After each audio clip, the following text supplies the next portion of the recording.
I listened to the previous podcast. Unfortunately, there is a bit of the noise from the drilling across the street that gets in, but it's basically okay. And I'm feeling lazy to go back and re-record 20 minutes of it. So I'm going to leave it as it is.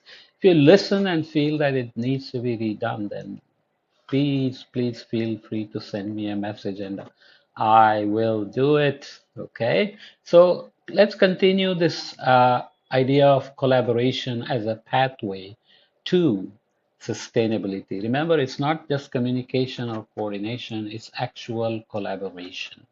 Okay, it's not even cooperation. So within the sustainability context, then global warming could be considered as an example of the prisoner's dilemma. Aiba and Saijo remark, although the payoff for global cooperation is clearly the highest as a whole, a developing country may obtain higher benefits through taking opposite measures or through not taking any actions at all when the majority of the countries take actions for preventing global warming. If developing countries haven't been contributing much to global warming, even though they benefit from the technology advances and so on, in the context of mitigation, can they just do free riding or not bother about fossil fuels, coal burning, deforestation, and so on. So there's a free rider problem that is bound to happen, and already the rich countries are accusing the poor countries of doing this, even though they are responsible for giving us climate change so far. In this case, by relegating the environment to a second or third level, a country might,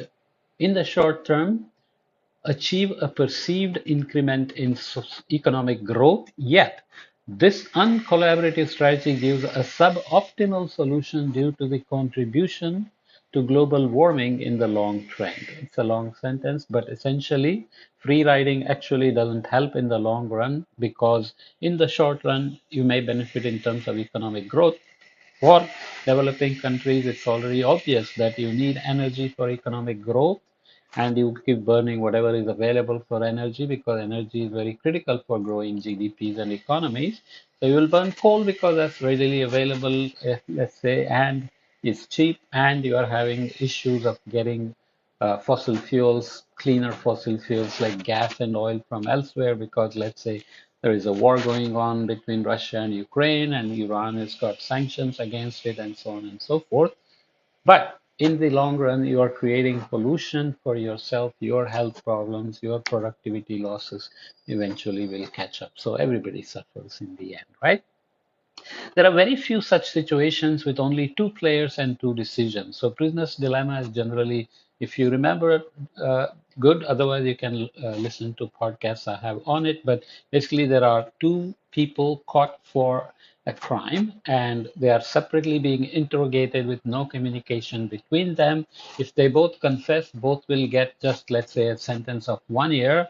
If one denies, the other one says yes, the other one did it, then the guy who defected will get no sentence, but the guy who got blamed will spend 10 years, let's say, in prison, and so on. So communication in this case is critical because if they both know what they're going to do, then both will just confess and take a 1 year sentence instead of trying to squeal on the other one and get away free and putting the other person in jail for 10 years. So prisoner's dilemma is just two people with these multiple options. As the number of players and factors in a system increases, it becomes harder to find the best solution, the global optimum in game theory or equilibrium. And even in the case of the sustaining the common goods, it works at small situations, a particular pasture, a lake, forest, and so on and so forth. As further players and factors are added to a system, their interactions become more complex, interdependent, and synergetic. The uh, prisoner's dilemma evolves into the tragedy of the commons as developed by Garrett Hardin. So I kept saying Hadron, Garrett Hardin, right? Hardin's formulation was actually an open source, if you remember, good. Otherwise, you can look up the podcast I have again. He imagined a pasture where it was shared by multiple uh, livestock owners, and they can keep on buying livestock to graze this common land, and they have an advantage in getting more and more cattle because they get more meat or more milk and so on. But eventually, so many cattle will be bought by everybody that there is not enough fodder for anybody. That's the tragedy of the commons. But in general, commons are not such open source systems, open access systems. There is a regulation, there are users, there are participation rules, responsibilities, norms, punishments, and so on. So, what is then the real situation for sustainability and collaboration? That leads us to Nash Equilibrium. John Nash, A Beautiful Mind, a beautiful movie that highlighted his life story. He had all kinds of hallucinations and problems that he worked through without medication to win the Nobel Prize. Nash 1950 developed his equilibrium to help solve non-zero sum games with n players where n is higher than 2. Non-zero sum here again means if I optimize my, if I want to maximize my, it's not just a zero sum game where if one wins, the other one loses. Everybody can win. The best example used, of course, is that Steve Jobs builds an iPad. He sells the iPad. Everybody loves it. Everybody is using it and benefiting from it for their work. Steve Jobs makes a lot of money by inventing it, so everybody wins, right? That's a non-zero sum game. And sustainability has to be seen as a non-zero sum game, but everybody has to then optimize their payoff and not maximize their payoff. So each of the players can choose a particular strategy according to their expectations. This is falling off here, sorry. According to their expectations, resulting in n pure strategies. Essentially, it just says that you cannot maximize your payoff. You have to kind of consider the requirements and the constraints of the others that you are dealing with so that you optimize the payoff. So players are in equilibrium. If a change in strategies by any one of them would lead that player to earn less than if he remained with the current strategy. So you end up with an equilibrium where you have reached the best payoff you can get by considering everybody else's uh, strategies, essentially, let's say. Okay, so the system's optimum is obtained when all the players have chosen their strategies that give them the optimal payoff, subject to the constraint of other players' strategies also being allowed to achieve their optimal payoff. So optimal payoff doesn't mean everybody is getting paid the same amount. Each one decides their optimal.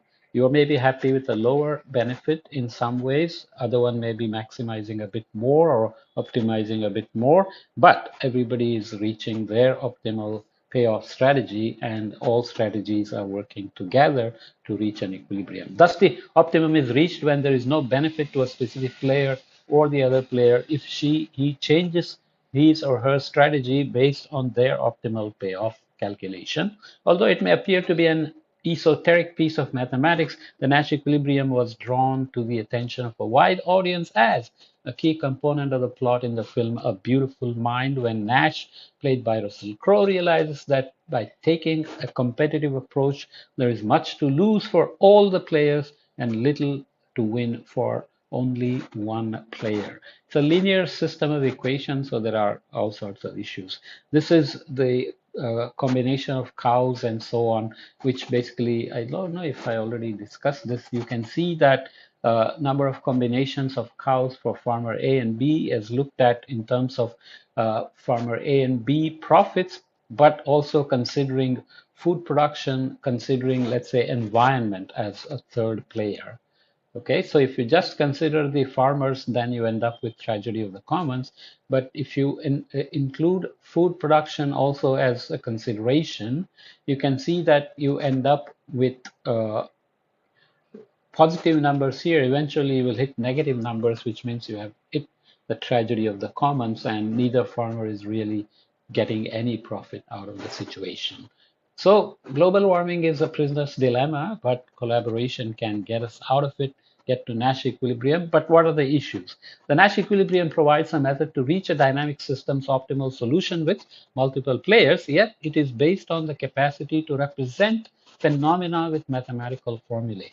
This is generally not a problem for economic aspects. Environmental aspects are more elusive, especially with their myriad unknown interactions and choices people make. Social aspects are especially difficult to formulate, where each individual, group, organization, or society is different and reacts differently from the other ones. Emotions, values, beliefs, and cultures are not easily explained through mathematical functions. Even more difficult to achieve, to develop into formulas are the myriad short, long, and longer term interactions of these three aspects. What you do immediately versus what you plan for in the long term and longer term can be very different. You compromise differently, right? Another drawback of the Nash equilibrium is that it is based on linear equations, whereas the interactions among stakeholders, economic, environmental, and social aspects in the short and long term are non-linear, even though the Nash equilibrium may lack the strength to solve and help guide decision makers to reach the two-tiered sustainability equilibria, it has the potential to serve as a good starting point. So, first equilibrium, of course, is between economy, environment, and societies, and the second one is how they behave in the long term and longer term as opposed to the short term equilibrium. Okay, these are the two-tiered equilibria. The question that arises is who has the authority to tell or make all the players follow the optimum obtained with the help of the Nash equilibrium? In other words, who has the policing job to make sure everyone follows the rules and who sets up these rules? Is there a global governance that's going to emerge eventually? These questions are clearly valid in a system where non collaborative individualistic behaviors are predominant. Such individualistic behaviors foster greed and competition, becoming pervasive against other individuals, groups, organizations, the environment, as well as societies. And also in the long term, the economic aspects themselves in a system where collaboration would be an inherent trait, such questions would have lesser or perhaps no importance. In regards to the global warming example, Chand applied the Nash equilibrium logic and concluded that a rational domestic optimum for each country would be one that best balances these two aspects, consumption and emissions. It is achieved by maximizing its own consumption level xi with respect to emissions. In other words, can we really achieve Nash equilibrium? Let's say a politician has to make a choice where economic growth is reduced to meet global Nash equilibrium between different countries. Will that politician ever survive the election cycles, right? What are the conclusions? The article has shown the dangers of addressing sustainability through non collaborative approaches as a zero sum game.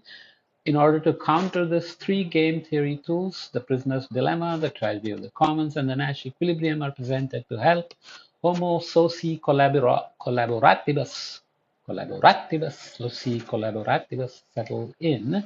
These tools can help clarify the collaboration that collaboration is a needed key element for sustainability, requiring that all players, even the silent ones such as the environment and future generation of plants, animals, and humans, communicate, become highly involved, and learn from each other's experiences.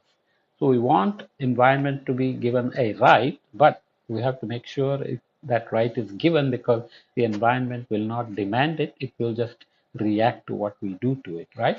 Each of the players needs to keep an open mind to recognize that other players present and future are different and behave differently, where their needs must be recognized, addressed, and fulfilled.